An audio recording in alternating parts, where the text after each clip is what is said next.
सोसवेना लोकांचे हात, जळला ब्रिटिशांचा मान, उधळला स्वातंत्र्याचा गुलाल, उधळला स्वातंत्र्याचा गुलाल. ज्या वेळी अन्याय व अत्याचार वाढत असतो तेव्हा त्याला दूर करायला एक ना एक महामानव या पृथ्वीवर अवश्य जन्म घेतो. असंच एका क्रांतीसूर्याचा जन्म महाराष्ट्रातील रत्नागिरी जिल्ह्यातील चिखली गावचे गंगाधर पंतांच्या घरी जन्माला आले. लोकमान्य टिळक जेव्हा शाळेत जाऊ लागले तेव्हा त्यांच्यासोबत खूप प्रसंग घडले. असाच एक प्रसंग आज मी तुम्हाला सांगणार आहे. वर्गातल्या मुलांनी भुईमुगाच्या शेंगा खायला आणल्या होत्या व त्या सर्व मुलांनी मिळून खाल्ल्या. पण लोकमान्य टिळकांनी मात्र एकही शेंग खाल्ली नाही. मुलांनी सर्व शेंगांची टरफले वाटेल तिथे वर्गात टाकली. ही एक चूकच होती म्हणा. मधली सुट्टी संपली.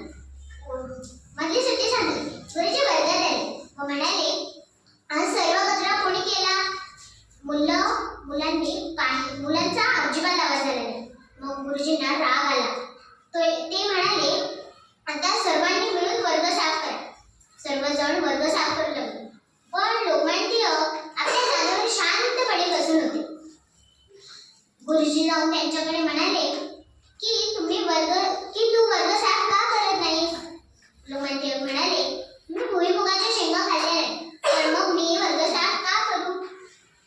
गुरुजी म्हणाले, मग मी मगाशी तुला विचारलेलं की भुईमुगाच्या शेंगा कोणी खाल्ल्या, तर मग तेव्हा का गप्प बसलास? लोकमान्य टिळक म्हणाले की मला चहाड्या करायच्या नव्हत्या. गुरुजी म्हणाले, मग तू माझी शिक्षा पण पाळणार नाही. हे सर्व कोणी केलं हे पण सांगणार नाही. मग वर्गाच्या बाहेर जा. लोकमान्य टिळकांनी आपल्या सर्व दप्तर आवरलं व ते वर्गाच्या बाहेर गेले. बघा केवढे महान होते ते. लोकमान्य टिळकांनी गीता रहस्य हा ग्रंथ लिहिला.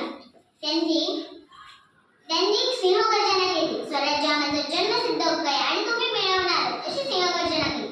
भारतीय जनतेला स्वराज्याचा महान मंत्र दिला.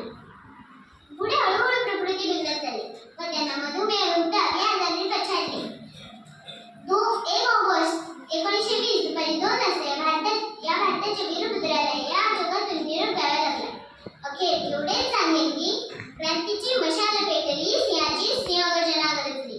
क्रांतीची मशाल पेटली, सिंहाची सिंहगर्जना गरजली. स्वातंत्र्याची नवी प्रेरणा टिळकांनी जनतेला दिली. स्वातंत्र्याची नवी प्रेरणा टिळकांनी जनतेला दिली. धन्यवाद.